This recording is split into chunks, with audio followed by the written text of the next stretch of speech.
Hello students, तो आज वाले लेक्चर में अपन कंटिन्यू करते हैं। ठीक है, तो आज वाले लेक्चर में जो है थर्मोडायनेमिक्स का पूरा रिवीजन होने वाला है आज वाले लेक्चर में। ठीक है, तो मैं बोला था आपको लास्ट लेक्चर में कि सारे फॉर्मूले पढ़ के आना। ठीक है, सारे फॉर्मूले आप पढ़ के आए होंगे तो सारा का सारा आपको सारी चीज़ें फटाफट से आप लिख दोगे। तो सबसे पहले तो एक आता है प्रोसेस आइडेंटिफिकेशन। देखो क्वेश्चन में क्या होता है ना, जब आप क्वेश्चन सोल्व करने बैठोगे ना तो आपको ये पता नहीं लगेगा कि कौन सा प्रोसेस मान लें। ठीक है, प्रोसेस आइडेंटिफिकेशन का मतलब क्या है, जब भी आप क्वेश्चन सोल्व करोगे ना तो आपको ये नहीं पता लगने वाला है कि कौन सा प्रोसेस है। जैसे मैं अभी अगला एक क्वेश्चन बताता हूँ आपको। ये क्वेश्चन रहा, एक container having slightly conducting walls. Container है जिसकी वॉल कंडक्टिंग है, contains air. Initial temperature and volume दिया है। इनिशियल टेम्परेचर 47 डिग्री सेंटीग्रेड है और वही सेम टेम्परेचर सराउंडिंग का भी है और इनिशियल वॉल्यूम 400 सेंटीमीटर क्यूब है। ठीक है, find the rise in temperature if the gas is compressed to. Gas को कंप्रेस करके कितना कर दिया, 400 से 200। ठीक है, तो अब दीवारें भी कंडक्टिंग है। अगर नॉन कंडक्टिंग होती ना, नॉन कंडक्टिंग दीवारें होती, वॉल्स अगर नॉन कंडक्टिंग होती तो मैं बोल देता क्या, एडियाबेटिक होगा, पर यहाँ तो कंडक्टिंग है। और फिर ये और बोल दिया इन ए शॉर्ट टाइम और इन ए लॉन्ग टाइम, दो प्रोसेस बोल दिए। अगर शॉर्ट टाइम में ऐसा हो रहा है, लॉन्ग टाइम में ऐसा हो रहा है तो क्या होगा, गामा का वैल्यू दिया है, 2 का वैल्यू दिया है। अब इस क्वेश्चन को सोल्व करो जरा, आप लोग सोल्व करोगे तो आपको पता नहीं लग पाएगा कि कौन सा प्रोसेस मानूं मैं, एडियाबेटिक मानना है कि आइसोथर्मल मानना है या आइसोबैरिक मानना है, कौन सा प्रोसेस इसको माना जाए। क्लियर है, तो ध्यान से देखना यहाँ पे जो है ना, मैं अभी आपको ये बता रहा हूँ प्रोसेस आइडेंटिफिकेशन। प्रोसेस आइडेंटिफिकेशन का मतलब ये है कि कोई भी प्रोसेस आइडेंटिफिकेशन का मतलब क्या है कि कोई भी प्रोसेस को जो है ना, प्रोसेस आइडेंटिफिकेशन का मतलब है कि किसी भी प्रोसेस को, कोई भी प्रोसेस जो आपको दिया गया है उसको आप कैसे आइडेंटिफाई करोगे। ठीक है, एक मिनट, ये क्या आ गया, टिंग टिंग।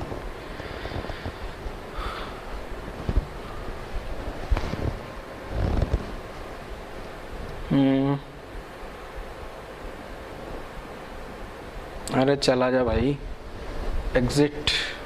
हाँ, तो प्रोसेस आइडेंटिफिकेशन का मतलब है कि कोई भी प्रोसेस को आप कैसे आइडेंटिफाई करने वाले हो, ये समझते हैं जरा। ठीक है, तो सबसे आसान आइडेंटिफिकेशन होता है आइसोकोरिक प्रोसेस का। सबसे आसान आइडेंटिफिकेशन होता है आइसोकोरिक। ठीक है, अगर कोई भी प्रोसेस आइसोकोरिक है तो कैसे समझ में आएगा आपको। ठीक है, तो सबसे पहले इसका तो मैं पहले भी बताया था आपको, जैसे ए फिक्स्ड कंटेनर, ऐसा लिखा हो ए फिक्स। देखो, या तो प्रोसेस के बारे में डायरेक्ट बोल दिया जाए आइसोकोरिक प्रोसेस है, या डायरेक्ट बोल दिया जाए वॉल्यूम कांस्टेंट हो। ठीक है ना, या तो आइसोकोरिक डायरेक्ट ही बोल दे तो सोचना ही नहीं है, या बोल दिया जाए वॉल्यूम कांस्टेंट है। वॉल्यूम कांस्टेंट है तो, या फिर आपको बोल दिया जाए वॉल्यूम जो है वो क्या है, कांस्टेंट है, तो भी कोई दिक्कत नहीं है। अब वॉल्यूम कांस्टेंट ना दिख के ऐसे लिखा जा सकता है ए फिक्स रिजिड कंटेनर या फिक्स्ड कंटेनर, ऐसा लिखा जा सकता है। या जो पिस्टन होगा वो पिस्टन मूवेबल नहीं होगा। ठीक है, फिक्स पिस्टन, अफिक्स पिस्टन वाला भी लिखा जा सकता है, a container with fix piston, with fixed piston,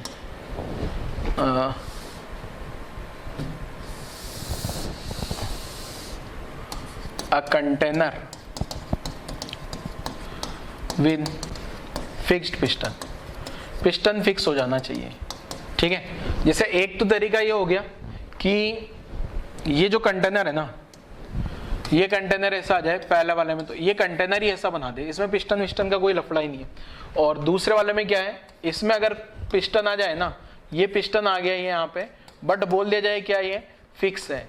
ठीक है, ये जो पिस्टन है मूवेबल नहीं है, ये फिक्स पिस्टन, तो आप फिर समझ लोगे कि ये जो होगी यहाँ पे जो भी गैस भरी हुई है इसके अंदर, ये जो भी गैस भरी हुई है ये आइसोकोरिक प्रोसेस हो जाएगा, ये आइसोकोरिक प्रोसेस हो जाएगा। ठीक है, तो आइसोकोरिक में ज्यादा कोई लफड़े वाला काम ही नहीं है।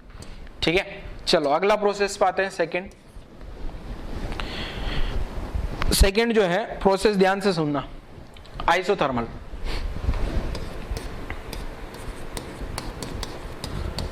आइसोथर्मल, ठीक है, तो आइसोथर्मल प्रोसेस में क्या होगा, देखो ना ध्यान से सुनो। आइसोथर्मल प्रोसेस में आपको पता है क्या कांस्टेंट होता है, टेम्परेचर। यहाँ पे टेम्परेचर बरोबर क्या हो जाएगा, कांस्टेंट। अब टेम्परेचर कांस्टेंट कैसे रहा जा सकता है, ठीक है। तो ये जो कंटेनर होगा ना, तो ये जो कंटेनर होगा ये इस टाइप का कंटेनर है ये, तो इसको लिखा जाएगा कंडक्टिंग वॉल्स। अगर ये कंडक्टिंग वॉल्स है ना, अगर ये कंडक्टिंग है तो क्या होगा बेटा, यहां जो भी गैस भरी हुई है इस गैस का टेम्परेचर क्या होगा, अगर ये गैस का टेम्परेचर सराउंड से ज्यादा है तो हीट बाहर आ जाएगी, सराउंड से कम है तो हीट अंदर आ जाएगी। तो ऐसी सिचुएशन में क्या होगा, जो गैस का टेम्परेचर बाहर सराउंड का टेम्परेचर, अगर ये कंडक्टिंग वॉल्स है ना तो T जो गैस का टेम्परेचर होगा वो हमेशा सराउंड के टेम्परेचर के बराबर मेंटेन रहेगा। क्लियर है। तो ये कंडक्टिंग वॉल्स वाले केस में आ गया। कंडक्टिंग वॉल्स, अगर क्वेश्चन में कंडक्टिंग वॉल्स लिखा है तो ध्यान से आपको ये समझ जाना है कि कंडक्टिंग दीवारें हैं और ये कंटेनर ऐसा है, तो ये जो टेम्परेचर होगा गैस का वो सराउंड के टेम्परेचर के बराबर होगा, ठीक है। अब अगर आप इसको धीरे धीरे हीट वगैरह देते हो तो कोई फर्क नहीं पड़ता, ठीक है। अब देखो अगला प्रोसेस, अगर मान लो ये ऐसा दिया गया है डायग्राम,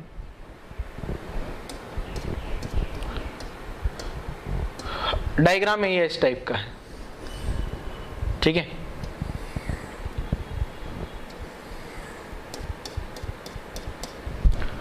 ये कंडक्टिंग आ गया और यहां अंदर गैस भर दी कोई भी, ये गैस मूव, ठीक है, ये गैस आ गई अपने पास यहां अंदर। अब क्या होगा बेटा, यहां गैस का टेम्परेचर T, बाहर सराउंड का टेम्परेचर T। अब क्वेश्चन में बोला गया है ये दीवार जो है ना ये कंडक्टिंग वॉल्स आ गया, ये क्या है, कंडक्टिंग वॉल्स है। अब बोल दिया जाए पिस्टन धीरे धीरे, अगर मैं पिस्टन को अचानक से कर दूं ना, सडनली वर्ड यूज नहीं करना, सडनली वर्ड यूज करेगा तो वो एडियाबेटिक में चला जाएगा, ध्यान रखना। सडन वर्ड यूज करेगा तो कहां चला जाएगा, एडियाबेटिक में। मैंने लास्ट लेक्चर में समझाया था ना, जो भी सडन प्रोसेस होते हैं, फास्ट प्रोसेस होते हैं, वो सब के सब एडियाबेटिक। क्लियर है। तो यहां पे क्या होगा, ये जो आइसोथर्मल तब होगा जब ये पिस्टन जो मूव करेगा ना, पिस्टन मूव करेगा कैसे, piston moves slowly slowly slowly slowly. अगर ये पिस्टन धीरे धीरे आराम आराम से मूव करेगा ना, अगर ये पिस्टन आराम आराम से मूव कर रहा है तो प्रोसेस होगा कौन सा, आइसोथर्मल, कंडक्टिंग वॉल से, ध्यान रखना।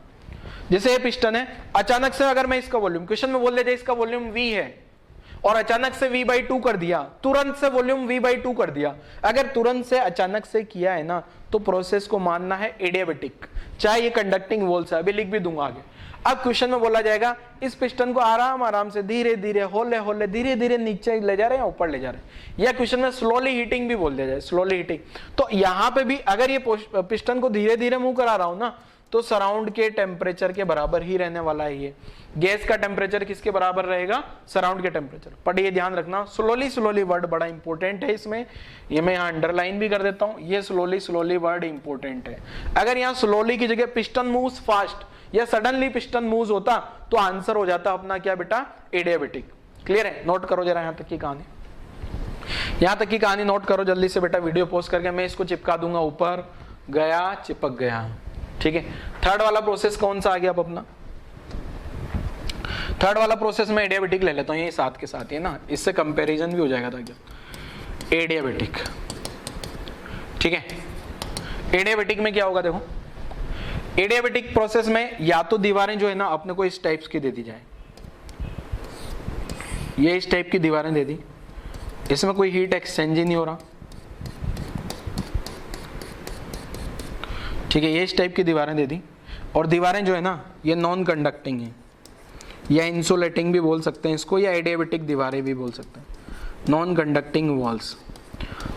अब यहाँ गैस भर दी गई है, तो यहाँ तो इसको तो कोई भी पहचान लेगा यार, ये यहाँ पे जो भी प्रोसेस होने वाला है वो सबका सब क्या होने वाला है, सबका सब प्रोसेस क्या होने वाला है यहाँ पे, बोलो जरा। यहाँ जो भी प्रोसेस होगा ना वो कैसा होगा, जैसे मान लो यहाँ पिस्टन बना देता हूँ मैं इधर,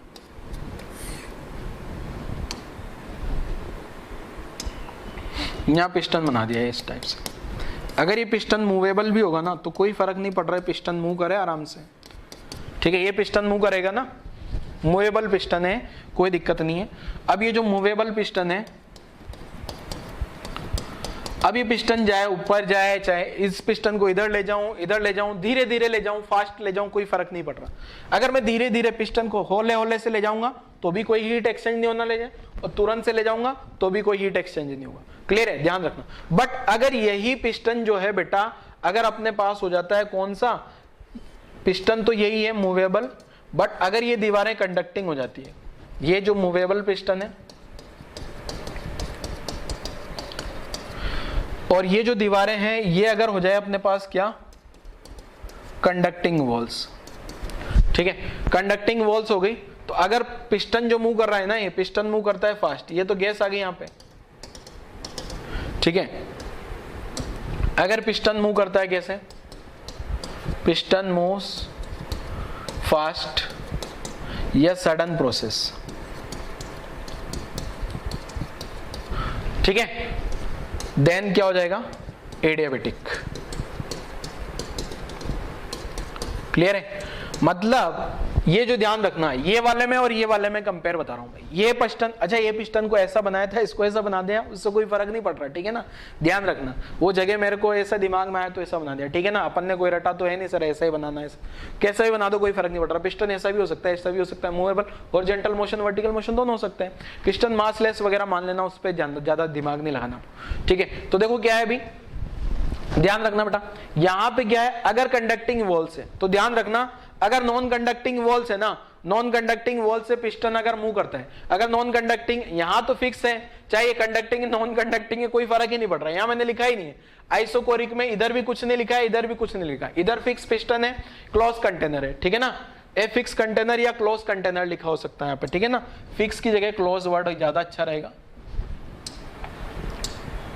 ए क्लोज कंटेनर, CLOSE। ठीक है, क्लोज कंटेनर आ गया। ठीक है ना, क्लियर है। तो 3 प्रोसेस। अब सुनना ध्यान से, यहां कंफ्यूजन क्या होगा आपको, अगर आइसोकोरिक में तो कोई कंफ्यूजन ही नहीं है, अगर नॉन कंडक्टिंग वॉल्स है तो एडियाबेटिक हो गया, और कंडक्टिंग वॉल्स है, कंडक्टिंग वॉल्स में अगर फिक्स है, ये फिक्स ऐसा फिक्स हो गया ना, ऐसा कंटेनर हो गया, ऐसा कंटेंट, तो ऐसी सिचुएशन में अपन ना आइसोथर्मल भी बोल सकते हैं इसको, ये आइसोथर्मल आइसोकोरिक दोनों हो जाएगा।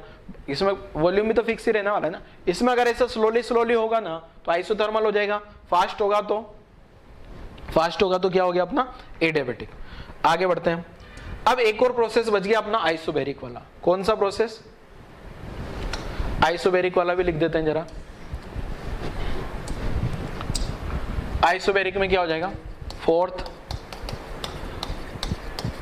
आइसोबैरिक।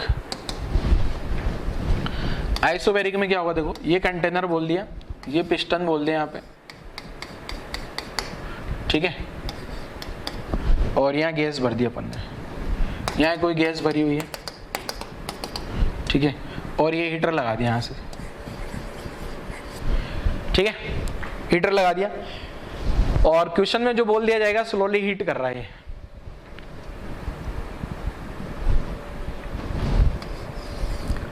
अब आपको ये समझ में आ जाना चाहिए, ये नॉन कंडक्टिंग है, ये क्या है, नॉन कंडक्टिंग है, non conducting walls and piston. ठीक है, और क्वेश्चन में बोला जाएगा स्लोली हीटिंग, स्लोली हीटिंग। अगर स्लोली हीट हो रहा है ना तो प्रोसेस अपना हो जाएगा क्या, आइसोबैरिक। ठीक है, और प्रेशर कितना लेना है, देखो जैसे ये पिस्टन आ गया ना, ये पिस्टन है। ठीक है, अब इस पिस्टन पे क्या होगा, अंदर से तो गैस ऊपर की डायरेक्शन में फोर्स लगा रही होगी, तो गैस का प्रेशर कितना आ जाएगा, P गैस इंटू एरिया। ठीक है, और ऊपर से जो है ना, ऊपर से फोर्स लगा रहा होगा कौन, सराउंड वाला फोर्स कितना आ जाएगा, atmospheric pressure P ATM into area. अब स्लोली हीटिंग होगी ना, तो स्लोली हीटिंग है तो धीरे धीरे मूव करेगा। अगर पिस्टन का मास भी होगा तो पिस्टन का mg किधर लगा देना है, पिस्टन का mg नीचे लगा देना है। m क्या है, mass of piston, mass of piston. अब अगर स्लोली हीटिंग है ना, स्लोली हीटिंग का मतलब क्या होगा, एक्सेलरेशन 0 रहने वाला है, एक्सेलरेशन 0 रहने वाला है। इसका मतलब क्या होगा, ऊपर वाला फोर्स और नीचे वाला फोर्स बैलेंस होगा, और ऊपर वाला फोर्स और नीचे वाला force net force. Slowly heating है, इसका मतलब यहाँ अपन ये मानेंगे कि इक्विलिब्रियम रहेगा हमेशा। इक्विलिब्रियम का मतलब नेट फोर्स क्या रहने वाला है, हमेशा 0। नेट फोर्स 0 होगा तो ऊपर वाला फोर्स जो आ रहा है ना वो P गैस इंटू एरिया, नीचे वाला force P ATM into area plus mg। तो गैस का प्रेशर क्या लिखा जा सकता है ऐसी सिचुएशन में, atmospheric pressure plus mg by a। ठीक है, अब क्वेश्चन में बोल दिया जाए पिस्टन मासलेस है, अगर पिस्टन मासलेस होगा तो m हटा देना, एटमॉस्फेरिक गैस का प्रेशर बराबर हो जाएगा। और ये पिस्टन हॉरिजॉन्टल में है तो भी mg हटा देना। पिस्टन अगर हॉरिजॉन्टल में होगा ना, सॉरी ये कंटेनर अगर ऐसा हॉरिजॉन्टल में है, ये ऐसा हॉरिजॉन्टल में है ना कंटेनर, तो भी आप क्या करोगे, ठीक है, अगर यहां पे ये गैस भरी हुई है तो यहां से एक फोर्स तो इधर आ रहा होगा, ठीक है, और बाहर से सराउंड का फोर्स लग रहा होगा इधर से, तो ये P ATM इंटू एरिया, और अंदर से जो फोर्स आएगा ना, अंदर वाला फोर्स मैं वाइट कर देता हूं, थोड़ा दिख नहीं रहा, ये हो जाएगा P गैस इंटू एरिया। तो यहाँ पे क्या लिख देना आपको इक्विलिब्रियम से, यहाँ से इक्विलिब्रियम से क्या लिख दोगे, P गैस इंटू एरिया बराबर P ATM इंटू एरिया। ठीक है, तो गैस का प्रेशर किसके बराबर हो जाएगा इसमें, एटमॉस्फेरिक प्रेशर के बराबर। ठीक है, और यहां भी अगर पिस्टन मासलेस हुआ ना, तो मासलेस पिस्टन हुआ तो भी क्या लिख दूंगा मैं, अगर इसमें मासलेस पिस्टन हुआ तो m0 कर देना, तो गैस का प्रेशर जो है वो एटमॉस्फेरिक प्रेशर के बराबर आ जाएगा। ठीक है, ये सब न्यूमेरिकल की थीम्स में आपको सिखा रहा हूं कि न्यूमेरिकल में ऐसा ऐसा आ जाए तो आपको क्या करना, क्योंकि आपको प्रोसेस पता नहीं लग पाएगा, ये ध्यान रखना। ठीक है ना, तो मैंने अलग अलग थीम आपको समझा दी प्रोसेस को समझने के लिए। सबसे ज्यादा प्रॉब्लम वो वाले में होती है कंडक्टिंग वाले में।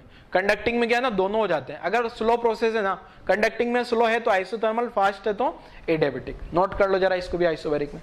बाकी अगले जो दो प्रोसेस बचे हैं, अगले प्रोसेस बचे हैं पॉलीट्रोपिक और पॉलीट्रोपिक। इसको डायरेक्टली नहीं पहचान सकते आप। ठीक है, ठीक है, अगर कुछ नहीं है ना, none of all the above, none of all the above. ठीक है, इसको छोड़ो, इसका इक्वेशन से पहचान लेना है, PV power m equal to constant. ठीक है, इससे ऐसे पहचान लेना है। और 6 जो है जनरल प्रोसेस। ठीक है, जनरल में भी कुछ नहीं होगा ना तो फिर जनरल हो जाएगा। ठीक है, जनरल प्रोसेस का भी कोई आइडेंटिफिकेशन नहीं है। ठीक है, जनरल में तो इक्वेशन भी पता नहीं कुछ अलग ही बनेगी, PV बराबर nRT या फिर और भी लिख दो, PV बराबर nRT तो सब में वैलिड। ठीक है, तो इनका कोई अपना, इनको लिखने का कोई मतलब नहीं है। ठीक है, अपने को क्या है ये पता लगना चाहिए कि आइसोथर्मल, आइसोकोरिक, एडियाबेटिक या आइसोबैरिक कौन सा वाला है। ठीक है, तो मैंने सबका आइडेंटिफिकेशन लिखा है, जरा आप लोग नोट कर लो।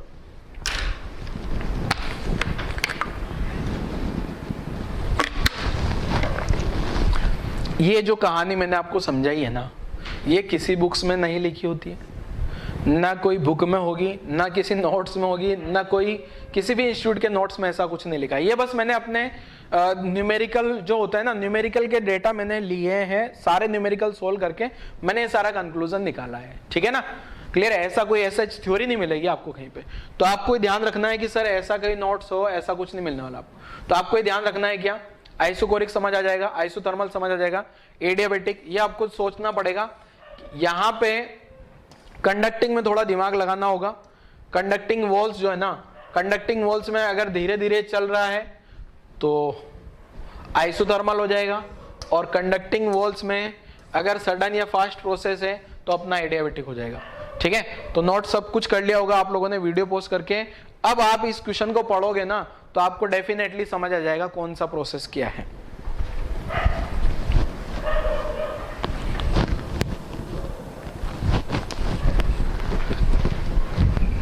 ठीक है,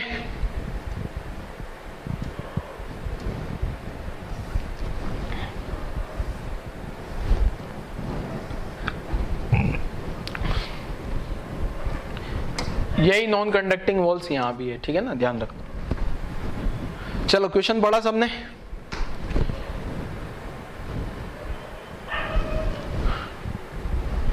क्वेश्चन पढ़ लो सब लोग। चलो चिपका दें ऊपर, गया, चिपक गया। देखो क्या है को, एक container having slightly conducting wall से ध्यान रखना है ना। हवा भरी हुई है, इनिशियल टेम्परेचर 47 डिग्री सेंटीग्रेड है जो सराउंड के बराबर है। ठीक है, और कंप्रेस करके इनिशियल वॉल्यूम 400 है, find the rise in temperature, temperature कितना बढ़ जाएगा, गैस इज कंप्रेस्ड, गैस का वॉल्यूम आधा कर दिया कि यहां से यहां ला दिया। अब देखना, एक तो बहुत शॉर्ट टाइम में काम किया और एक लॉन्ग टाइम में काम किया और कंडक्टिंग वॉल से। तो ध्यान से देखना आप जरा, देखो मैं एक पिस्टन वगैरह बना देता हूं तो आपको थोड़ा हो सकता है अच्छे से समझ आए। ये पिस्टन बना दिया, ठीक है, और ये कंडक्टिंग वॉल्स है। ये कौन सी वॉल्स है, कंडक्टिंग वॉल्स, ठीक है। अब मुझे बताना है क्या, राइज इन टेम्परेचर। पहले तो शॉर्ट टाइम में कर दूं क्या, जो ए वाला पार्ट है ना, ठीक है, पहले तो समझ में आना चाहिए। शॉर्ट टाइम मतलब बहुत जल्दी हुआ होगा, फास्ट हुआ होगा, ठीक है। शॉर्ट टाइम बोला है ना, फर्स्ट में शॉर्ट टाइम बोला है, इसका मतलब ये फास्ट प्रोसेस हुआ है, और अगर ये फास्ट प्रोसेस हुआ है इसका मतलब ये एडियाबेटिक रहा होगा। पॉइंट नंबर 1 क्लियर है। अब मुझे क्या करना है, राइज इन टेम्परेचर पता करना है, कितना टेम्परेचर बढ़ गया वॉल्यूम में चेंज होने पे। तो मैं सबसे पहले तो क्या करूं, मेरे पास जो इक्वेशन है ना, P V gamma equal to constant होती है, ठीक है। बट इसने जो डेटा दिया है, इनिशियल प्रेशर तो दिया नहीं है, इनिशियल वॉल्यूम दिया है। इनिशियल वॉल्यूम कितना है 400, इनिशियल वॉल्यूम जो दिया है 400 सेंटीमीटर क्यूब, और इनिशियल टेम्परेचर जो इस गैस का टेम्परेचर है ना वो 47 डिग्री सेंटीग्रेड है, और सराउंड का टेम्परेचर भी 47 डिग्री सेंटीग्रेड है शुरुआत में, ठीक है। ये गैस बना दी यहाँ पे। तो T1 temperature 47 degree centigrade, kelvin में कन्वर्ट करूंगा तो 47 प्लस 273 तो 0,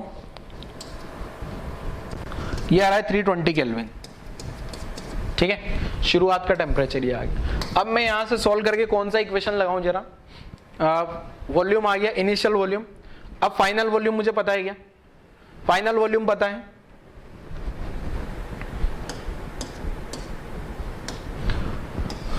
ये तो इनिशियल, फाइनल वॉल्यूम V2 कितना है 200 सेंटीमीटर क्यूब। फाइनल टेम्परेचर पता लगा लें तो क्या डेल्टा T आ जाएगा मेरा, ठीक है। तो फाइनल टेम्परेचर पता लगाने के लिए पी वी गामा जो कांस्टेंट है ना, इसमें से इस P को गायब करते हैं। P की जगह लिख दिया मैंने nRT अपॉन V, ठीक है, V power gamma equal to constant.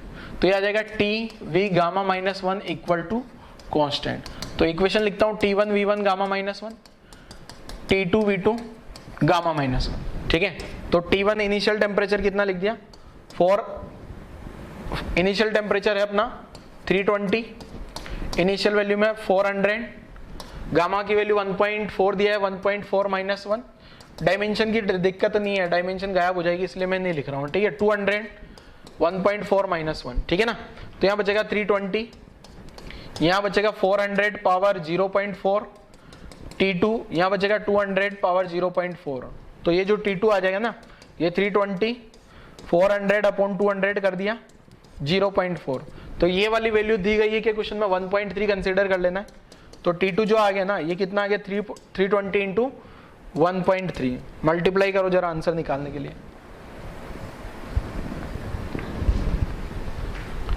अगर ये जो T2 मुझे चेंज इन टेम्परेचर चाहिए ना डेल्टा T, तो ये क्या लिख दिया T2 माइनस T1। तो डेल्टा T कितना आ गया बेटा अपना, T2 कितना हो गया 320 इंटू 1.3, ये तो T2 है, माइनस 320, तो 320 कॉमन लिख दूं क्या, डेल्टा T2 निकालने के लिए मैं क्या करूं 320 कॉमन लिख देता हूं, 320 कॉमन तो 1.3 माइनस 1 0.3 बचेगा, और मेरे पास जो डेल्टा T निकल के आएगा ना, ये हो गया 320 इंटू 0.3, ठीक है। तो डेल्टा T आ गया 32 इंटू 3, तो 32 इंटू 3 करूंगा तो 96 केल्विन या 96 डिग्री सेंटीग्रेड पहले वाले क्वेश्चन का आंसर होगा। दूसरा वाला क्वेश्चन खुद से ट्राई करो। अगर यही प्रोसेस जो है ना लॉन्ग टाइम में हो रहा है तो क्या होगा, यही प्रोसेस अगर लॉन्ग टाइम में हो रहा है तो क्या होने वाला है, लॉन्ग टाइम मतलब बहुत ज्यादा टाइम लग रहा है ना, तो आंसर क्या आएगा, सॉल्व करो जल्दी से।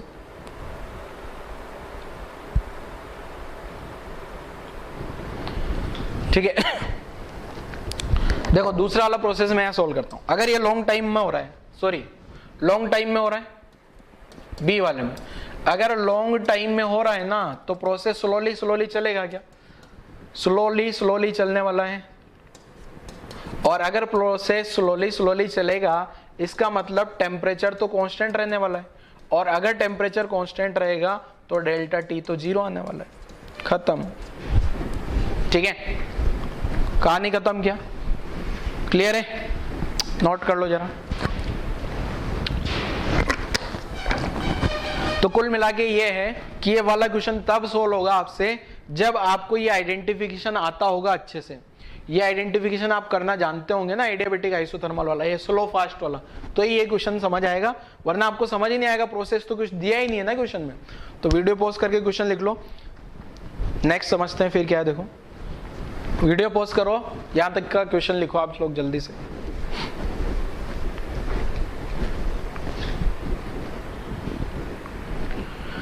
ठीक है, चलो आगे बढ़े। नेक्स्ट ब्लैंक स्लाइड आगे। नेक्स्ट देखो ये क्या है, यहां से अपन सारा का सारा सब कुछ रिवाइज करेंगे, ठीक है ना। देखो क्या है, जितना भी अपन ने अभी तक थर्मोडायनेमिक्स में पूरा सब कुछ पढ़ लिया है, वो सब कुछ रिवीजन होने वाला है, ठीक है। तो पहला सबसे पहले प्रोसेस के लिए लेते हैं जरा। फर्स्ट प्रोसेस का नाम equation delta U, work done by gas, float, first law of thermodynamics, C, beta identification. Clear है? तो पहला प्रोसेस है जनरल प्रोसेस। जनरल प्रोसेस में जनरलाइज फॉर्मूले में लिखने वाला हूँ।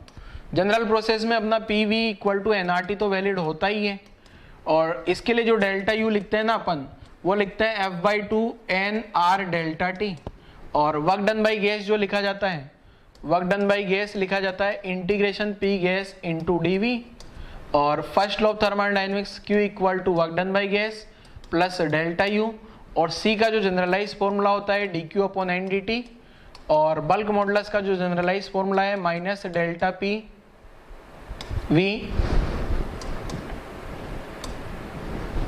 माइनस V, अरे यार, minus V delta P upon delta V। Identification में कुछ नहीं लिखना, जनरल प्रोसेस खत्म। दूसरा नेक्स्ट प्रोसेस जो है, अब एक एक करके सारे प्रोसेस की कहानी लिखते हैं। दूसरा प्रोसेस मान लेता हूं मैं आइसोकोरिक लिख रहा हूं, आइसोकोरिक। अब आइसोकोरिक में क्या कर सकता हूं, या तो वॉल्यूम कांस्टेंट कर दूं, और वॉल्यूम कांस्टेंट होगा तो P प्रोपोर्शनल टू T होगा, ये अपना इक्वेशन हो गया, ठीक है ना। और डेल्टा U जो है F/2 NR डेल्टा T तो जनरलाइज सबके लिए है, ठीक है। तो यहां से ये जो डेल्टा U है ना, ये F/2 NR डेल्टा T, ये तो जनरलाइज है। यहां से डेल्टा U को मैं लिखा जा सकता है F/2 V डेल्टा P, ठीक है। दिख नहीं रहा है तो मैं बोल रहा हूं छोटा छोटा, क्योंकि बड़ी सारी टेबल बनेगी। वर्क डन बाई गैस 0 होता है, वर्क डन बाई गैस 0 होगा। Q जो हो जाएगा ये 0 प्लस F/2, यहाँ V डेल्टा P लिख दो या NR डेल्टा T लिख दो, कुछ भी लिखा जा सकता है। यहाँ जो CV होता है वो F/2 R होता है। बल्क मॉडुलस जो होगा वो इनफाइनाइट होगा। पहचानना कैसे है, क्लोज कंटेनर दिया होगा, क्लोज कंटेनर या फिक्स पिस्टन, ठीक है, या फिर फिक्स पिस्टन होगा, तो ये अपना आइसोकोरिक हो जाएगा। क्लियर है? नेक्स्ट प्रोसेस, थर्ड वाला प्रोसेस आइसोबैरिक। आइसोबैरिक में क्या होगा बेटा, प्रेशर कांस्टेंट हो जाएगा, और प्रेशर कांस्टेंट हो गया तो V प्रोपोर्शनल टू T हो जाएगा। डेल्टा U जो है, एक तो जनरलाइज फॉर्मूला, ये तो सब में ही वैलिड होता है, F/2 NR delta T। General मतलब, जनरल का मतलब हर एक प्रोसेस में वैलिड है। और यहाँ पे डेल्टा U को ऐसा भी लिखा जा सकता है F/2 P डेल्टा V, ठीक है। वर्क डन बाई गैस को P डेल्टा V लिख देना है, और यहाँ जो Q होगा ना, ये वर्क डन बाई गैस को P delta V plus F/2 P delta V लिख देना है, ठीक है। ये इंपॉर्टेंट है तो स्टार मार्क कर देता हूँ, यहाँ से क्वेश्चन पूछे जाते हैं, ठीक है। वो फ्रैक्शन वाले, fractional part of heat supplied which is converted into work done, मैंने पहले भी लिखाया था। Cp का जो फॉर्मूला होता है वो होता है R प्लस F/2R, या F/2 R प्लस R भी लिख सकते हो।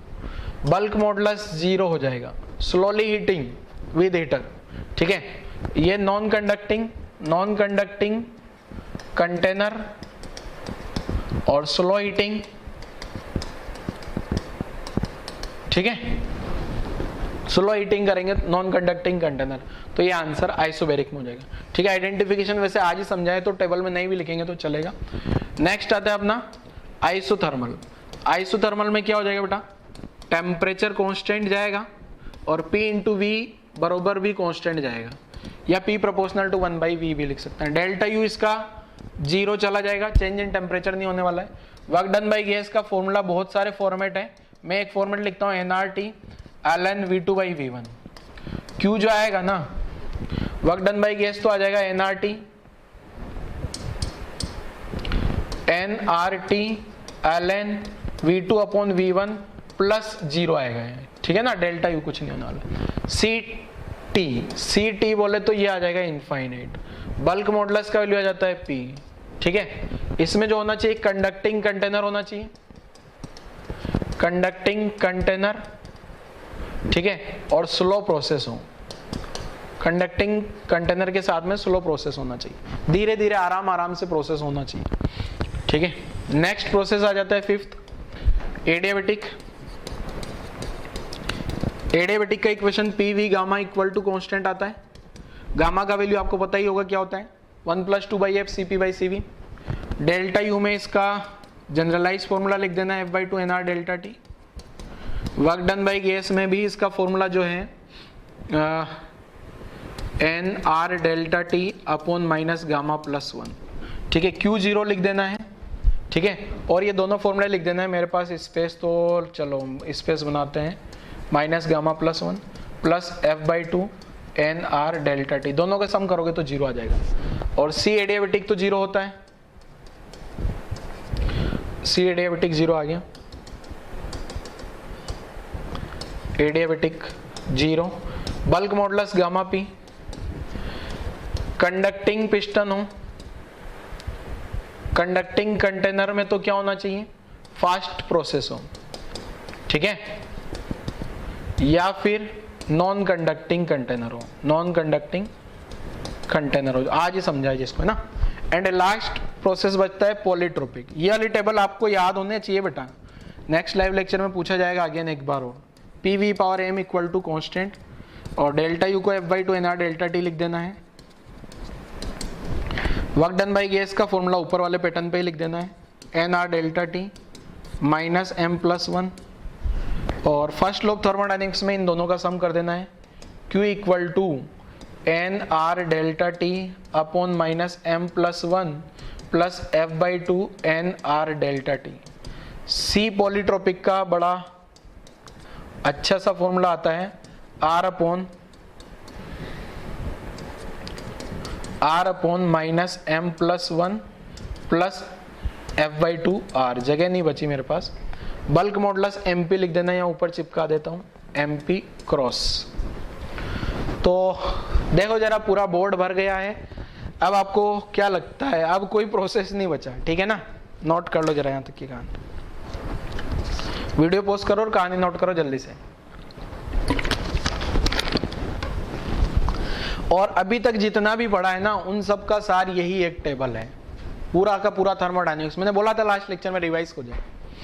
चलो आगे बढ़े, वीडियो पोस्ट करके लिख लेना आप 1 2 3 4 5 6 7 8 9 10 गायब। नेक्स्ट क्या है, compare all process on PV करो। जो पीवी ग्राफ होता है ना बेटा, उस पे सारे के सारे प्रोसेस को मैं कंपेयर करके बताता हूँ। तो देखना जरा, अगर मान लो इनिशियल वॉल्यूम प्रेशर सेम है, ठीक है, पहला समझते हैं अपन फॉर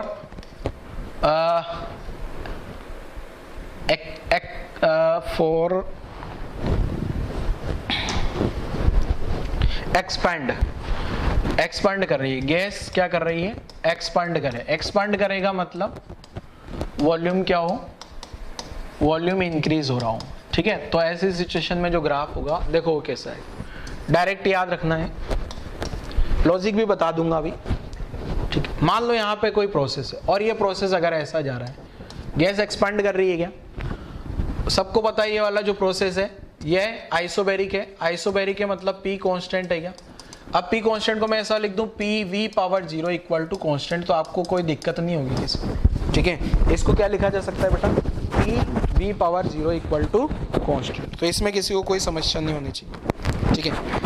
ये तो आइसोबैरिक प्रोसेस हो गया, ठीक है। अब जैसे जैसे प्रोसेस नीचे जाएगा तो देखो क्या चेंज करना है आपको, समझना ध्यान से। जैसे ये प्रोसेस नीचे जा रहे हैं ना, ये ठीक है, ये प्रोसेस नीचे जा रहे हैं। अगर मान लो ये वाला process PV/1 equal to constant है, तो ये अपना आइसोथर्मल हो जाएगा क्या, ये क्या हो जाएगा, थर्मल, और ये वाला क्या था अपना आइसोबैरिक। ठीक है, क्लियर है। अब आपको पता है यहां नीचे जाने पे है ना ये V की पावर बढ़ती जाती है, ध्यान रखना। क्लियर है, नीचे जाने पे क्या होगा, V की पावर जो है बढ़ती जाएगी। क्लियर है ना। ये वाले प्रोसेस में मान लो P V power 1/2 equal to constant रहा होगा। ठीक है, ये पॉलीट्रोपिक है अपना। ठीक है, और ये P V पावर 3/4 रहा होगा, 1 से छोटा ही आएगा, नीचे आने पे ना पावर बढ़ रही है। ये कांस्टेंट, ये भी पॉलीट्रोपिक रहा होगा। ठीक है, P V पावर 1 आइसोथर्मल हो गया। अब मान लेता हूं ये वाला जो प्रोसेस है, ये वाला प्रोसेस अगर मान लो P V पावर, अब नीचे वाले प्रोसेस जो है ना वो पॉलीट्रोपिक भी हो सकते हैं। गामा इक्वल टू आप लिखोगे ना 1 + 2/f। ठीक है, अब जैसे गामा इक्वल टू 1 + 2/3 करूंगा तो ये 5/3 आ गया मान लो। अगर यहाँ P V पावर 5/3 है, बरोबर कांस्टेंट है, तो इसको अपन बोल देंगे क्या, एडियाबेटिक। क्या बोल देंगे इसको, एडियाबेटिक। और इसके लिए Q कैलकुलेट करोगे ना तो वो 0 आएगा। ठीक है, बट ये जो एडियाबेटिक प्रोसेस है ना, ये एडियाबेटिक होगा किसके लिए, एडियाबेटिक होगा फॉर एडियाबेटिक, ये जो प्रोसेस है ना ये एडियाबेटिक होगा किसके लिए, फॉर मोनोएटॉमिक गैस, बट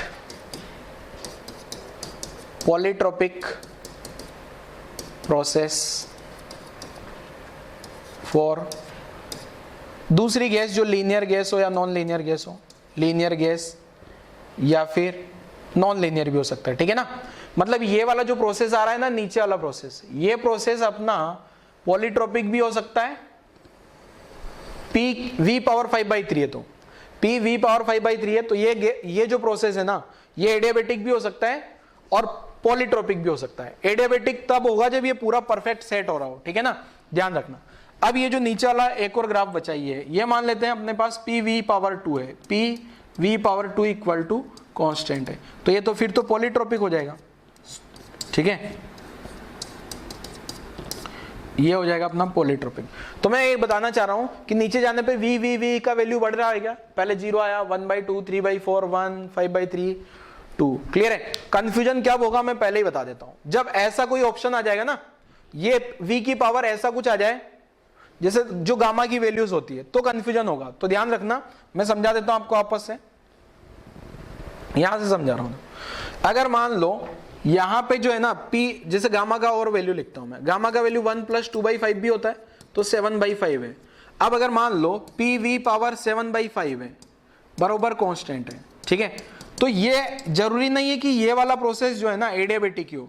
ये एडियाबेटिक कब होगा, एडियाबेटिक फॉर लीनियर गैस, ऐसा गैस हो जो लीनियर शेप रखता हो, ऑक्सीजन गैस हो, नाइट्रोजन गैस हो, तो इनके लिए तो ये क्या हो जाएगा, एडियाबेटिक। और रिमेनिंग ऑल के लिए क्या हो जाएगा, रिमेनिंग ऑल के लिए इन इस टाइप की गैस को छोड़ के, ठीक है, रिमेनिंग ऑल के लिए क्या हो जाएगा, पॉलीट्रोपिक हो जाएगा। ठीक है ना, तो ध्यान रखना बच्चों, क्लियर है। मतलब यहां 7/5 देखते ये नहीं कि ये एडियाबेटिक ही होगा, एडियाबेटिक होगा बट लीनियर, ऑक्सीजन नाइट्रोजन इस टाइप की गैस के लिए होगा। क्लियर है, तो नोट कर लो जरा ये। ऐसे ये 5/3 वाला भी लिखा हुआ है मैंने यहीं पे, एडियाबेटिक होगा मोनोएटॉमिक के लिए, और बाकी दूसरी गैस है तो उनके लिए पॉलीट्रोपिक हो जाएगा। लीनियर गैस भी हो सकती है वो, और नॉन लीनियर गैस भी हो सकती है। ठीक है, नोट कर लो जरा, कंपेयर कर दिया अपन ने।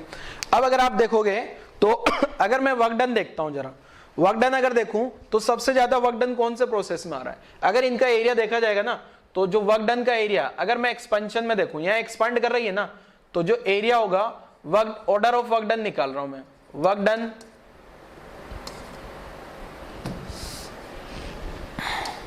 मैं क्या निकाल रहा हूं, order for work done by gas. ये एक्सपेंशन में है ना, एक्सपेंशन में क्या होगा, तो जो ऑर्डर होगा ना सबसे ज्यादा वर्क डन किस में होगा, आइसोबैरिक में, आइसोबैरिक में होगा। फिर उसके बाद किस में होगा, आइसोथर्मल में होगा, आइसोथर्मल थर्मल में होगा, फिर उसके बाद किस में होगा, एडियाबेटिक में होगा। मैं पॉलीट्रोपिक को नहीं लिख रहा हूं क्योंकि पॉलीट्रोपिक तो खूब सारे होते हैं ना यार, पॉलीट्रोपिक तो मनमान सारे प्रोसेस हो सकते हैं, इनफाइनाइट, इसलिए अपन ये 3 को ही लिख रहे हैं यहाँ पे, ठीक है ना, नोट कर लो जरा। अब देखो क्वेश्चन क्या पूछा जाता है इसमें, बड़ा आसान सा एक क्वेश्चन, देखो आसान सा एक क्वेश्चन क्या होगा, पहले इसको नोट करो जल्दी से, यहाँ तक नोट करो, फिर अगला क्वेश्चन समझाता हूँ। एक न्यूमेरिकल समझते हैं जरा, क्या होगा न्यूमेरिकल।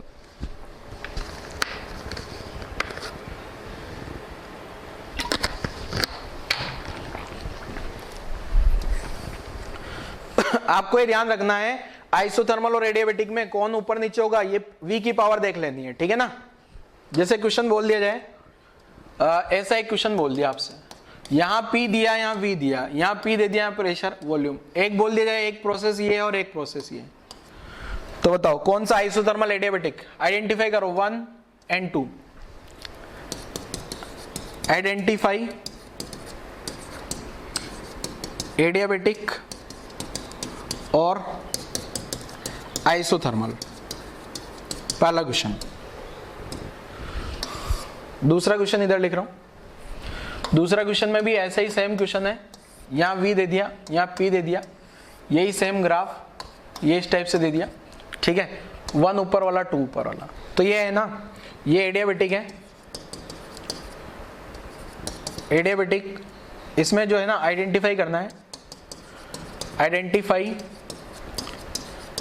एडियाबेटिक फॉर, एक तो हीलियम गैस का है और एक ऑक्सीजन गैस का है, हीलियम गैस का कौन सा है और दूसरा जो है ऑक्सीजन गैस का कौन सा है, ये आपको आइडेंटिफिकेशन करना है। 2 क्वेश्चन लिखे हैं आपके सामने छोटे छोटे से, तो देखो जरा आपको मैंने बताया बेटा नीचे नीचे जाने पे V का वैल्यू क्या होगा, बढ़ेगा, तो यहां पे अगर आप आइसोथर्मल देखोगे ना, तो आइसोथर्मल में PV पावर, इसको सोल्व करने में कुछ नहीं है, PV पावर 0 तो ऊपर आएगा, सॉरी PV पावर 1 ऊपर आएगा क्या, और आपको पता है PV पावर जो गामा होगा, PV पावर जो गामा होगा ना बेटा, ये कांस्टेंट जो होगा, ये गामा पता है ग्रेटर देन 1 ही होता है, तो ये नीचे आने वाला है, गामा ग्रेटर देन, तो ये वाला जो है सेकंड वाला, फर्स्ट हो जाएगा अपना आइसोथर्मल, फर्स्ट हो गया अपना आइसोथर्मल, सेकंड हो गया अपना एडियाबेटिक, क्लियर है, समझ आया। नीचे नीचे आने पे या तो ग्राफ, मैंने बोला ना नीचे नीचे आने पे V का वैल्यू बढ़ता जाएगा बस, ठीक है, क्लियर है। नेक्स्ट एक और देखो, ये इधर इधर आगे बढ़ रहा है ना, तो अब यहाँ पे इसको सोल्व करने के लिए आप क्या देख लोगे, गामा इक्वल टू 1 + 2/3 हो जाएगा, ठीक है, ये तो हीलियम के लिए हो जाएगा, और गामा ऑक्सीजन के लिए लिखोगे तो 1 + 2/5 हो जाएगा। तो आपको पता है किसका गामा ज्यादा आ रहा है, गामा ज्यादा ये वाला आ रहा है क्या, ये जो गामा हीलियम वाला ज्यादा आ रहा है गामा ऑक्सीजन से, इसका मतलब जो फर्स्ट वाला ग्राफ है ना वो हीलियम गैस का हो गया, और जो सेकंड वाला ग्राफ है वो ऑक्सीजन गैस के लिए है, ठीक है। क्वेश्चन पूछा जाता है ऐसा JEE में और नीट में, ठीक है, ध्यान रखना। तो ये तो अपन ने एक्सपेंशन वाले पढ़े, अब यही ग्राफ को अगर मैं कंप्रेशन में भी ले जाऊं, ठीक है, यही सेम ग्राफ कंप्रेशन में भी जा सकते हैं अपने, ठीक है ना। तो कंप्रेशन में कैसे जाएंगे, देखो मैं पूरा का पूरा एक साथ बना के देखता हूं, ठीक है, एक्सपेंशन कंप्रेशन दोनों ही हो सकते हैं, ठीक है ना। तो ग्राफ को यहां पे आपको विजुलाइज करना है ध्यान से, देखो या तो ऐसा ग्राफ हो सकता है, एक ग्राफ ऐसा हो सकता है, मैं दो ग्राफ बनाऊंगा बस, ज्यादा नहीं बनाऊंगा, ये दूसरा ये ग्राफ आ गया, तो ये यहां से इस पॉइंट से इधर देखे ना, तो ये तो एक्सपेंशन है, ये तो क्या है,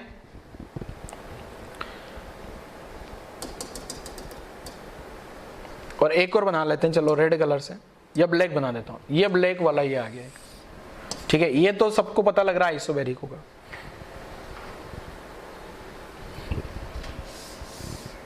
ठीक है। अब देखो क्या है, ये वाला तो सबको पता लग रहा है, जैसे ये वाला ऐसे ऐसे ऐसे आया, और कंप्रेशन होगा तो ऐसे ऐसे ऐसे जाएगा, मान लो यहाँ पे वॉल्यूम है V1, ठीक है, अब इधर इधर इधर इधर जाएगा ना, तो ये तो आइसोबैरिक सबको पता है, आइसोबैरिक है, ठीक है, ये ब्लैक वाला तो आइसोबैरिक हो गया, व्हाइट वाला आइसोथर्मल हो गया, आइसोथर्मल हो गया, और ये जो येलो वाला है ये एडियाबेटिक हो गया, ठीक है। अब ये वाली लाइन जो है ना, यहां पे वॉल्यूम बढ़ रहा है 2V1, ठीक है, और ऐसे ये वाली लाइन पे इधर आओ ना, इस पे वॉल्यूम कम हो रहा है, ये हो गया V1/2, ठीक है, क्लियर है। तो ये जो ग्राफ है, अगर वॉल्यूम बढ़ रहा है तो वॉल्यूम बढ़ रहा है तो ऐसे चला जाना है, वॉल्यूम कम हो रहा है तो ये वाला ग्राफ बना के चेक करना पड़ेगा आपको, ऐसे वर्क डन में ये वाला देखना होगा, ठीक है। तो एरिया जो वर्क डन, एक्सपेंशन का वर्क डन तो मैंने लिख दिया, अगर कंप्रेस हो रहा है ना तो वर्क डन किसका सबसे ज्यादा होगा, जैसे मान लो एडियाबेटिक का जो वर्क डन आएगा ना, एडियाबेटिक का जो वर्क डन आएगा मान लो -15 आया, ठीक है, तो आइसोथर्मल का क्या होगा, इससे थोड़ा कम होगा -10, और आइसोबैरिक का क्या हो जाएगा -5, माइनस माइनस में आएगा सब क्योंकि कंप्रेशन हो रहा है, ठीक है ना, कंप्रेशन हो रहा है ना अगर, ठीक है। एक्सपेंशन वाला तो पहले समझा ही दिया, कंप्रेशन में अगर वर्क डन, अब वर्क डन देखा जाए तो सबसे ज्यादा किसका है, आइसोबैरिक का सबसे ज्यादा है, और फिर आइसोथर्मल का है, और फिर एडियाबेटिक का है, मतलब वही रिलेशन आ गया। बट अगर मैग्नीट्यूड देखूंगा ना तो मैग्नीट्यूड में पलट जाएगा, आइसोबैरिक का जो मैग्नीट्यूड है ना वो सबसे कम है, आइसोथर्मल का मैग्नीट्यूड उससे ज्यादा, और सबसे ज्यादा मैग्नीट्यूड एडियाबेटिक का होगा, क्लियर है। मैग्नीट्यूड वाइज देखा जाए तो ये माइनस माइनस हट जाएगा ना मैग्नीट्यूड देखूंगा तो, क्लियर है। तो ध्यान से देखना, मैग्नीट्यूड बोला है, कंप्रेशन में मैग्नीट्यूड समझना पड़ेगा क्योंकि कंप्रेशन में नेगेटिव आएगा ना, क्लियर है। एक्सपेंशन में कोई दिक्कत नहीं है, एक्सपेंशन में तो वर्क डन पॉजिटिव आएगा तो मैग्नीट्यूड से लेना देना ही नहीं है। तो ग्राफ बना लो जरा, ये लो, ठीक है। तो पीवी ग्राफ कंपेयर करना आना चाहिए आपको, नीचे नीचे जाने पे वी का वैल्यू बढ़ता जाएगा तो ऊपर में आइसोथर्मल आएगा। अब इसका ग्राफ ये इस टाइप से जाता है, ठीक है ना। कंप्रेशन में ध्यान से समझना, कंप्रेशन में उल्टा हो जाता है। मैंने जो एक्सपेंशन में समझाया ना आपको, ये अपन ने समझा एक्सपेंशन में, ठीक है ना। ये जो एक्सपेंशन वाला ग्राफ था अपना, एक्सपेंशन में क्या हो रहा है देखो, आप नीचे देखोगे तो नीचे जाने पे क्या हो रहा है, ये गैस अगर एक्सपेंड कर रही है तो नीचे जाने पे वी का वैल्यू बढ़ रहा है ना, नीचे नीचे जाने पे वी का वैल्यू बढ़ रहा है, क्लियर है। ये एक्सपेंशन में, कंप्रेशन में उल्टा हो जाता है, ठीक है। कंप्रेशन में जो है यही ग्राफ उल्टे हो गए, देखो यहाँ पे, ये देखो यहाँ पे ब्लैक वाला सबसे ऊपर था, यहाँ ब्लैक वाला सबसे नीचे हो गया, व्हाइट वाला मिडल में था, व्हाइट वाला अगेन मिडल में, ये ब्लू येलो वाला सबसे नीचे था, सबसे ऊपर हो गया, ठीक है। तो ध्यान रखना है, क्लियर है। नेक्स्ट एक टर्म आती है फ्री एक्सपेंशन। फ्री एक्सपेंशन क्या है देखो समझ लेते हैं। फ्री एक्सपेंशन मतलब अगर मान लो कोई गैस ऐसे एक्सपांड कर रही हो, गैस कैसे एक्सपांड कर ले बेटा, अगर गैस जो है ना एक्सपांड इस वे में करे कि उसका कोई हीट एक्सचेंज ना हो, no heat exchange, a gas expand in such a way that कोई हीट एक्सचेंज ना हो, ठीक है। सिस्टम में ना तो हीट आ रही है ना सिस्टम से हीट जा रही है, मतलब कोई भी हीट ट्रांसफर नहीं, साथ में कोई भी वर्क डन भी नहीं हो रहा है, वर्क डन बाय गैस भी, क्लियर है। तो इस एक्सपेंशन को अपन बोल देते हैं क्या, फ्री एक्सपेंशन। ध्यान रखना फ्री एक्सपेंशन कैसे होता है देखो मैं बता भी देता हूं। जैसे मान लो ये एक कंटेनर है, इसमें यहाँ पे ये एक स्टॉपर लगा दिया मैंने, ये स्टॉपर, ये यहाँ पे अपन ने एक स्टॉपर लगा दिया, ठीक है। ये एक स्टॉपर आ गया है, यहाँ गैस भरी हुई है और इधर वैक्यूम है। तो जैसे इस स्टॉपर को हटाऊंगा ना तो ये गैस फ्रीली आराम से एक्सपांड करेगी, कोई दिक्कत नहीं, ना तो कोई हीट एक्सचेंज हो रहा है, कोई हीट एक्सचेंज नहीं होने वाला क्योंकि इधर वैक्यूम है, ठीक है, और ना ही कोई वर्क डन होगा। तो ऐसे सिचुएशन को अपन फ्री एक्सपेंशन बोल देते हैं, ठीक है। कोई हीट एक्सचेंज नहीं हो रहा है तो Q 0 हो गया, वर्क डन बाय गैस 0 है, फर्स्ट लॉ ऑफ थर्मोडायनामिक्स लगाऊंगा तो डेल्टा U भी 0 आ जाएगा। अब आपको लगेगा कि सर ये प्रोसेस कौन सा है, अगर मैं यहां से देखूंगा ना, यहां से देखूंगा तो एडियाबेटिक लगेगा, ठीक है, यहां से देखूंगा तो आइसोकोरिक लगेगा कि वर्क डन तो 0 आ रहा है, और यहां से देखूंगा तो आइसोथर्मल लगेगा, हो गए ना कंफ्यूज। तो अब क्वेश्चन में बोल दिया जाए कि प्रोसेस कौन सा है, तो प्रोसेस अपन ने बोलना है एडियाबेटिक है, कोई हीट एक्सचेंज नहीं हो रहा है, गैस का वॉल्यूम तो बढ़ रहा है ना, गैस को अगर फ्रीली एक्सपांड करेंगे तो गैस का वॉल्यूम बढ़ जाएगा, क्लियर है, ठीक है। तो एडियाबेटिक बोल देना। बट जब क्वेश्चन सोल्व करोगे ना इसका तो न्यूमेरिकल में ध्यान रखना है, न्यूमेरिकल में सॉल्व करोगे आप तो P1 V1 equal to P2 V2 लगा के आपको आंसर कैलकुलेट करना है, ठीक है। मतलब न्यूमेरिकल सॉल्व करोगे तो क्या मान लोगे, आइसोथर्मल मान के आंसर निकाल लेना है उसका, क्लियर है, नोट कर लो जरा। अगर फ्री एक्सपेंशन का कोई न्यूमेरिकल आता है, कहीं पे वैक्यूम दिया गया है, तो उस न्यूमेरिकल को सोल्व करने के लिए आप क्या करोगे, आइसोथर्मल प्रोसेस मान के आंसर निकाल लोगे। अब ये जो फ्री एक्सपेंशन है ये एक अजीब सा प्रोसेस है, मतलब अगर कोई भी गैस एक्सपांड कर रही है, ऐसा एक्सपेंशन हो कि सिस्टम में कोई हीट ना, सिस्टम में हीट आ रही है ना जा रही है, साथ में वर्क डन भी 0 होगा, और वर्क डन और हीट एक्सचेंज दोनों 0 है तो डेल्टा U भी 0 आ जाएगा। ऐसे प्रोसेस को फ्री एक्सपेंशन बोल देते हैं, क्लियर है, नोट कर लो जरा वीडियो पॉज करके। चलो क्वेश्चन कर लेते हैं अब इससे रिलेटेड। आसान सा क्वेश्चन देखो क्या है, ये फ्री एक्सपेंशन का, ये P naught V naught T naught है, नॉन कंडक्टिंग है, इधर वैक्यूम है, वैक्यूम का वॉल्यूम भी वी नॉट है, मतलब इधर का वॉल्यूम सेम है। ये येलो फिक्स है और ये जो व्हाइट है ना ये वॉल है, व्हाइट जो दिख रहा है ये क्या है, वॉल है। अब इस वॉल को ओपन कर दिया जाए, find the final pressure and temperature of the two parts. Finally क्या होगा, क्वेश्चन में क्या पूछा गया है, शुरुआत में इधर कोई गैस भरी हुई है, इधर गैस भरी है लेफ्ट साइड में, ठीक है, और राइट साइड में जो है वैक्यूम दिया है। अब गैस का जो प्रेशर है ना, यहाँ जो गैस भरी हुई है लिख लेना आप लोग, क्वेश्चन में मैंने शायद लिखा नहीं है, यहाँ आप लोग लिख देना, यहाँ कोई गैस है ये, ठीक है ना, ये गैस आ गई, ठीक है। तो ये जो गैस भरी हुई है ना, ये गैस आ गई, व्हाइट कलर की गैस है, ठीक है। ये गैस का pressure P not, volume we not, temperature T not, right में वैक्यूम है, ठीक है, दोनों साइड का वॉल्यूम बराबर है। तो अब मैं इस वॉल को हटाऊंगा ना, तो वॉल को हटाने पे फाइनल प्रेशर क्या होगा और फाइनल टेम्परेचर क्या होगा ये पता करना है। अब देखो, आपको मैंने बोला है कि फाइनल जो टेम्परेचर होगा ना वो तो अपने को टी नॉट ही मान लेना है, ठीक है, प्रोसेस आइसोथर्मल है। तो अब देखो गैस का वॉल्यूम तो बढ़ रहा है ना, इसको हटाने पे गैस का वॉल्यूम बढ़ेगा, पहले वी नॉट में थी, फाइनली बाद में कितने में होगी, 2 वी नॉट। मैंने न्यूमेरिकल के लिए बताया P1 V1 P2 V2 लगाना है, initial P not V not था, बाद का प्रेशर P2, बाद में वॉल्यूम जो है 2 V नॉट हो गया क्या, ठीक है। तो फाइनल प्रेशर जो आ गया ना वो आ गया इनिशियल प्रेशर बाई 2, ठीक है, क्लियर है, क्योंकि वॉल्यूम डबल हो जाएगा ना गैस का, इधर दोनों, ये स्टॉपर हटाते से ही पूरी गैस सब जगह फैल जाएगी ना, तो वॉल्यूम डबल हो गया, ठीक है, प्रेशर आधा हो जाएगा। मैंने बोला ये न्यूमेरिकल के लिए आप P1 V1 P2 V2 लगा के आंसर निकाल लेना। प्रोसेस तो वर्क डन बाई गैस जो है ना, वर्क डन बाई गैस 0 है, बट प्रोसेस आइसोकोरिक क्यों नहीं बोलना है, क्योंकि वॉल्यूम तो बढ़ रहा है ना, होने को यहां से आपको लगेगा आइसोकोरिक है, पर आइसोकोरिक क्यों नहीं है, क्योंकि वॉल्यूम बढ़ सकता है, ठीक है ना, क्लियर है, गैस का वॉल्यूम बढ़ सकता है जैसा कि यहां से बढ़ रहा है। पुराने कॉन्सेप्ट में कंफ्यूज मत हो जाना, ठीक है ना, क्लियर है, यहां से इसको हटाते से वॉल्यूम बढ़ सकता है, ये फ्री एक्सपेंशन की कहानी है, वैक्यूम होता है, क्लियर है, नोट कर लो जरा यहां तक की कहानी।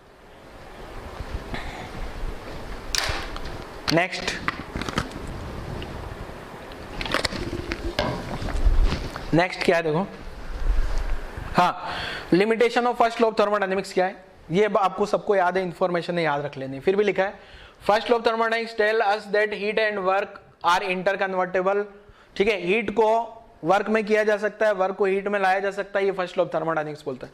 बट फिर भी ये कुछ फॉलोइंग पॉइंट्स को एक्सप्लेन करने में फेल हो जाता है। वो 3 पॉइंट्स क्या क्या है देखो, पहला पॉइंट, दूसरा पॉइंट एंड तीसरा पॉइंट। ये 3 पॉइंट फर्स्ट लॉ से अपन एक्सप्लेन नहीं कर पाते, ये अपन अगले लेक्चर में पढ़ेंगे, सेकंड लॉ में एक्सप्लेन हो जाएंगे तीनों point. It does not tell us, it बोले तो float, first law of thermodynamics क्या क्या नहीं बता सकता, about the direction of heat transfer, heat transfer का जो है ना वो किधर से किधर जाएगा, पिस्टन मूव करेगा, तो ये यहां से नहीं पता लगता। दूसरा, किस किस सिचुएशन में जो है हीट वर्क डन में कन्वर्ट हो जाएगी और कब नहीं होगी ये भी नहीं पता लगता।